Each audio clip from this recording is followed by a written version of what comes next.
जय श्री कृष्ण दोस्तों।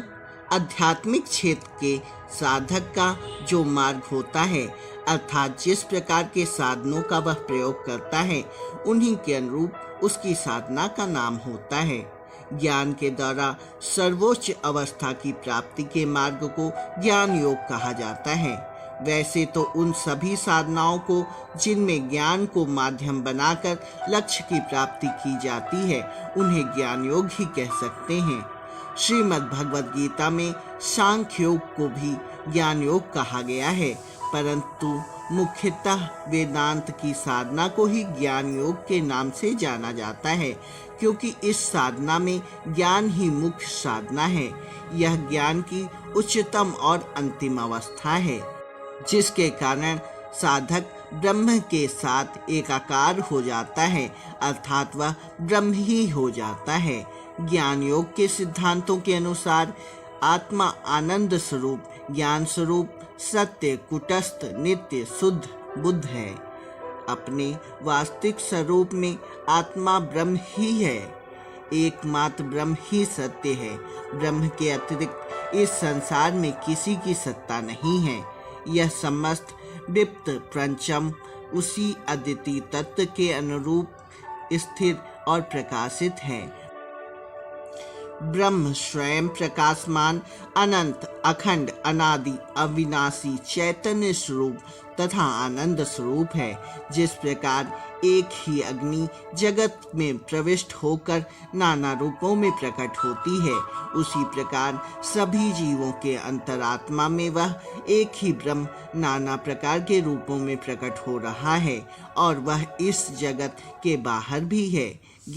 ज्ञान योग के अनुसार जीव ब्रह्म की एकता का ज्ञान हो जाना ही मोक्ष है। ज्ञान योग के अनुसार यह तभी संभव है जबकि जीव और ब्रह्म की एकता सिद्ध हो जाती है। ज्ञान योग के उत्तम कोटि के साधकों की तो श्रुति वाक्य के सुनने मात्र से ही हृदय की ग्रंथियां खुल जाती हैं तथा जीव और ब्रह्म का भेद समाप्त हो जाता है। जीव जो अज्ञानवश अपने को जीव मानता है, वास्तव में वह ब्रह्म है, और ब्रह्म ही को जानने पर वह ब्रह्म ही हो जाता है, अर्थात ब्रह्म भाव की स्थिति ही मोक्ष है। वेदांत के अनुसार यह मोक्ष ज्ञान से ही संभव है। ब्रह्म भाव की स्थिति को प्राप्त करना ही ज्ञान योग की साधना का लक्ष्य है, और शास्त्रों में इस साधना का वर्णन कुछ इस प्रकार से किया गया है। ज्ञान योग की साधना को बहिरंग और अंतरंग दो प्रकार की साधनाओं में विभक्त किया जाता है। ये साधनाएं इस प्रकार हैं। बहिरंग साधना ज्ञान योग की साधना की प्रारंभिक अवस्था में साधकों को जिन बातों का पालन करना आवश्यक है, उन्हीं को बहिरंग साधना के नाम से जाना जाता है। बहिरंग साधना के अंतर्गत 4 साधन आते हैं, जिन्हें साधन चतुष्टय का नाम दिया गया है। इनका पालन करने पर ही साधक सच्चा जिज्ञासु होता है। ये साधनाएं हैं विवेक, वैराग्य, षष्ठ संपत्ति और मुमुक्ष तत्व। विवेक नित्य वस्तु को नित्य और अनित्य वस्तु को अनित्य समझना ही विवेक है।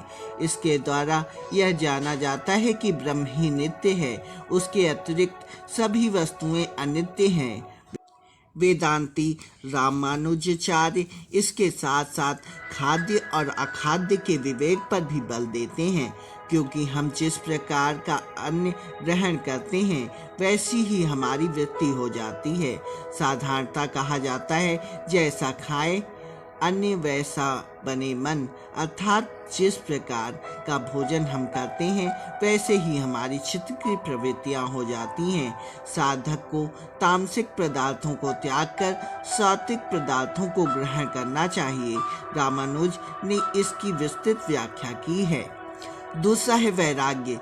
समस्त संसार में जो भोग विलास के पदार्थ हैं और परलोक के निमित्त स्वर्ग आदि की प्राप्ति के लिए जो यज्ञादि कर्म किए जाते हैं, उन कर्म फलों से सर्वथा विमुख हो जाना ही वैराग्य कहलाता है। अर्थात समस्त पदार्थों और कर्म फलों में आसक्ति न रखना ही सच्चा वैराग्य है। इस वैराग्य के बिना साधक ज्ञान मार्ग में आगे नहीं बढ़ पाता। यही ज्ञान की साधना का एक संबल अंग है। तीसरा है श्रेष्ठ संपत्ति।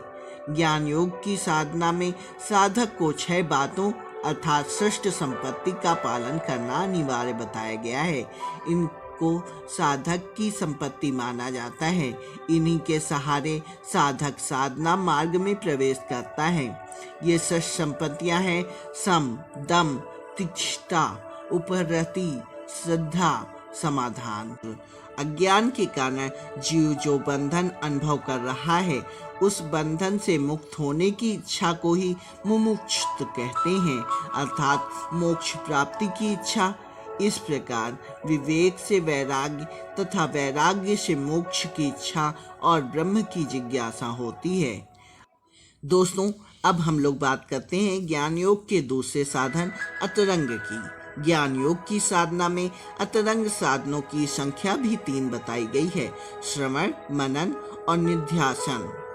संपूर्ण वेदांत वाक्यों को एक ही ब्रह्म में तात्पर्य समझना श्रवण कहलाता है। इसके अंतर्गत शिष्य गुरु के पास जाकर वाक्यों को सुनाता है। दूसरा है मनन। इसके पश्चात इन वाक्यों को तात्पर्य समझकर वेदांत के अनुकूल युक्तियों द्वारा अद्वितीय ब्रह्म का चिंतन करना ही मनन कहलाता है। तीसरा है निधिध्यासन। इसके पश्चात शरीर से लेकर बुद्धि पर्यंत जितने भी विभिन्न जड़ पदार्थ हैं, उनमें विभिन्नता की भावना को हटाकर सब में एकमात्र ब्रह्म विषय का चित्त की एकाग्रता को समझना ही निध्यासन कहलाता है। ज्ञान योग की साधना में जगत के मिथ्या तत्व के साथ ब्रह्मात्मक एक विचार आधार होता है। यह साधना अपने आप में कठिन साधना है, क्योंकि साधक को आरंभ से ही समस्त वस्तुओं को मिथ्या रूप में ज्ञान होता है। आत्मा को अनात्मा से सर्वदा पृथक करके उसको ब्रह्म के रूप में जानना होता है। केवल एकमात्र ब्रह्म ही सत्य है। इसका अभ्यास करना कठिन होता है। योग की साधनाओं में उच्च कोटि की साधना है ये। इसमें ज्ञान के द्वारा ही ब्रह्म की प्राप्ति होती है। यद्यपि चित्त की एकाग्रता आवश्यक है, किंतु ज्ञान का निवारण प्रधान है, क्योंकि अज्ञान के कारण ही बंधन और अज्ञान का निवारण ज्ञान के द्वारा ही संभव है।